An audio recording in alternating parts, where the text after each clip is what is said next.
Performance Center is certainly starting something now that MJ the Musical is hitting the stage. That's right, and which is why we're here today, really getting a backstage pass to learn about the magic behind Michael.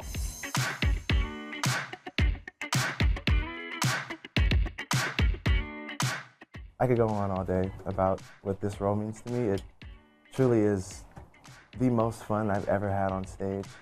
We know him as Jordan Markus, but on stage you'll know him as Michael Jackson, or MJ, on the national tour of MJ the Musical, a role he remembers booking in a dressing room just like this one. And she was like, "Would you want to take over?" I'm like, "Yes, absolutely, I would."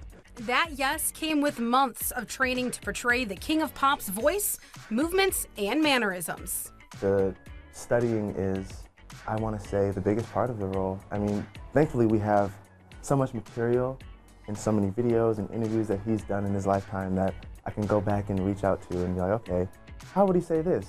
Why did he feel this way? Like anything that he's let the public know about him, I have tried to dive into. So thankfully we have that at our disposal in this day and age. And also his choreographers and some of his background dancers came in to like train me and the other MJs, just, you know, make sure we got it right, make sure we have all the details down. Some things you can't see on the video, you know? So they were really like a direct line to Michael, essentially, for us. So another line that connects Jordan to Michael are the lines of thread, gems, and even sequins woven into each of his iconic costumes. Michael's not only the king of pop, he's also the king of fashion, in my opinion. He has such influence, even to this day, like on the fashion industry. And I think his music and his looks and his performances are all kind of woven together. He always made sure that he made a statement with whatever he wore, whatever he did, whatever song he was singing. So I think all of these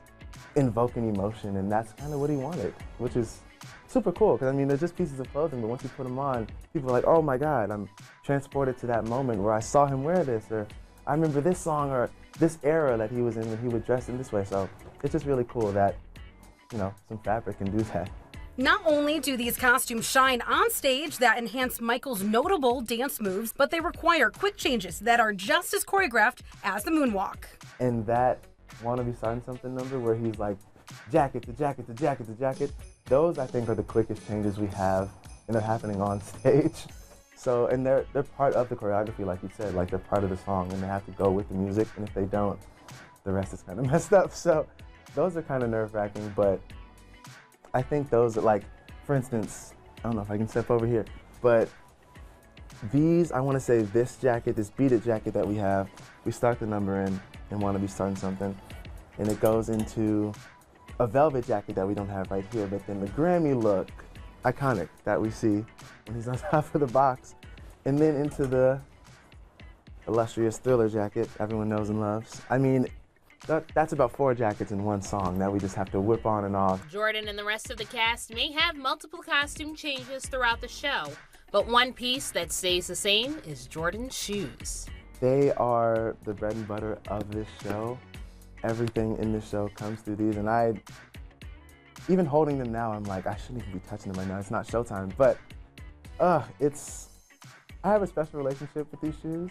It's really magical what can happen, and I wear these the entire show. Thankfully, I don't have to change my shoes, but I think if I did, it wouldn't be the same. You know,